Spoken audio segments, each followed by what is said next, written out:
Hello guys, good morning. Welcome to my YouTube channel. कैसे हैं आप सब लोग? तो हम लोगों ने नाश्ता कर लिया है, बस हम लोग रेडी होकर निकल रहे हैं।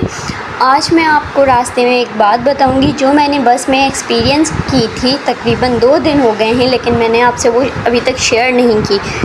मैं 2 दिन पहले जब वापसी में घर आ रही थी तो जब मैं बस में चढ़ी तो मेरे साथ एक लड़का भी चढ़ा था, मतलब डॉक्टर था और मेरी ही हॉस्पिटल का था। हम दोनों साथ चढ़े थे, रूट हमारा एक था। बस में हमने कोई बात नहीं की थी, बस जस्ट हम साथ चढ़े थे। तो एज ए रिस्पेक्टिव मैनर में उस लड़के ने जो 2 अंकल बैठे थे उनको कहा कि अंकल आप ये सीट छोड़ दें ताकि लेडीज़ बैठे, क्योंकि मैं आधे घंटे से खड़ी हुई थी और 1 घंटे का रास्ता और था। तो अंकल बिल्कुल भी नहीं मान रहे थे, मतलब उस टाइम तक तो ठीक था, लेकिन उनके साथ वाले जो अंकल थे वो फ़ौरन से उस लड़के से ऐसी चीज़ पूछ रहे हैं, उसको कह रहे हैं कि ना क्यों तुम्हें किसके साथ बैठना है, मतलब मेरी तरफ देखकर उस लड़के को ऐसे कह रहे हैं। जबकि वो लड़का, शायद मैं भी उसका नाम नहीं जानती और शायद वो भी मेरा नाम नहीं जानता होगा, बट अंकल पढ़े लिखे लग रहे थे, एजुकेटेड लग रहे थे। लेकिन उनकी सोच देखें आप कि किस वे से उन्होंने सोचा और किस वे से उन्होंने पॉइंट आउट किया। मैं तो जस्ट उस टाइम ऑब्ज़र्व कर रही थी कि जो अंकल दोनों बैठे थे ना, उनके माइंड में चल गया क्या रहा था। यहाँ पर मैं कोई वुमेन कार्ड प्ले नहीं कर रही हूँ। पॉइंट इज़ दैट कि उन्होंने कोई मतलब कि अगर वो सीट नहीं छोड़े, सीट ना छोड़ना ठीक था, कोई बात नहीं, मैं 1 घंटा और खड़े हो सकती थी। पर अंकल ने कोई रिस्पेक्ट भी शो नहीं की, ऊपर से बदतमीज़ी करे जा रहे थे।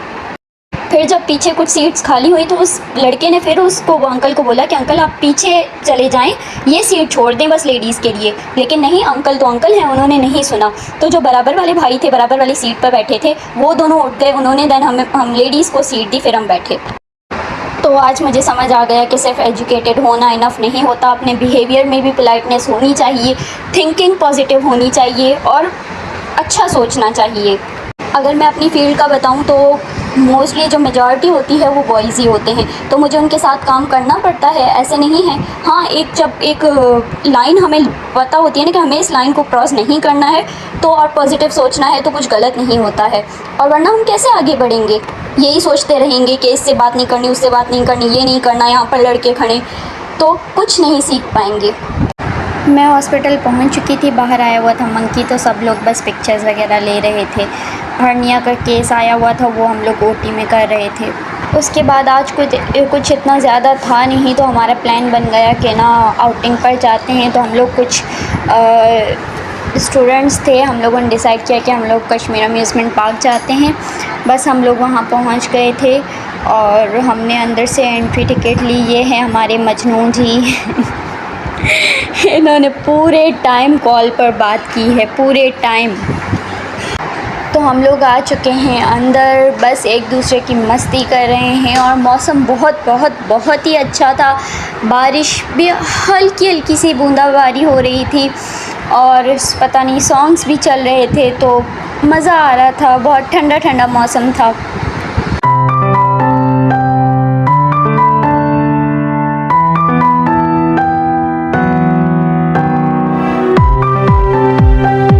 आप लोगों को तो पता है, हमें बस कुछ खाने के लिए दिख जाए तो हमें भूख लग जाती है। डॉक्टर फराज और मुझे लगी थी भूख, तो हम लोगों ने सोचा कि हम लोग ना पहले बर्गर खा लेते हैं, फिर घूमेंगे फिरेंगे और मस्ती करेंगे। तो मैं यहाँ पर अंकल से बर्गर बनवा रही हूँ और एग वाला बर्गर था। अंकल ने काफ़ी सॉसेस अच्छी यूज़ की थी और बना भी बहुत टेस्टी था।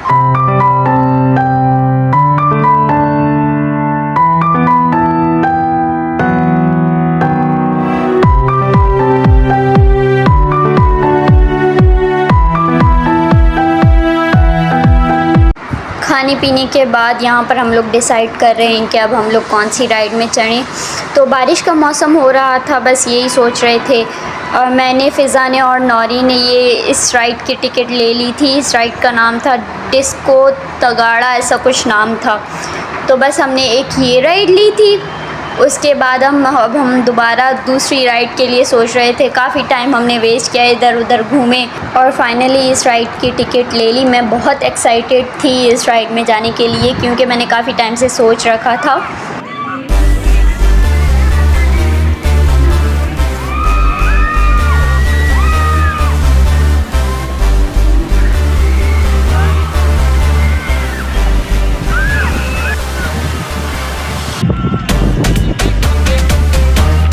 मेरे साथ नौरीन और एरमी चली थी, वो भी सिर्फ मेरे लिए चली थी। और लेकिन बहुत मज़ा आया था इस राइड में, बहुत मज़ा आया था।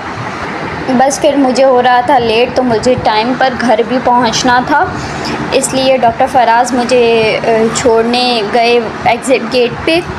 बस फिर मैं घर के लिए निकल गई थी, क्योंकि रात हो जाती और पहुंचते पहुंचते मुझे वैसे ही लेट हो जाता है। मैं 8 बजे पहुंच गई थी घर। मेरा आज का व्लॉग होता है यहीं पर एंड, और मिलते हैं आपसे नेक्स्ट व्लॉग में। अल्लाह हाफ़िज़।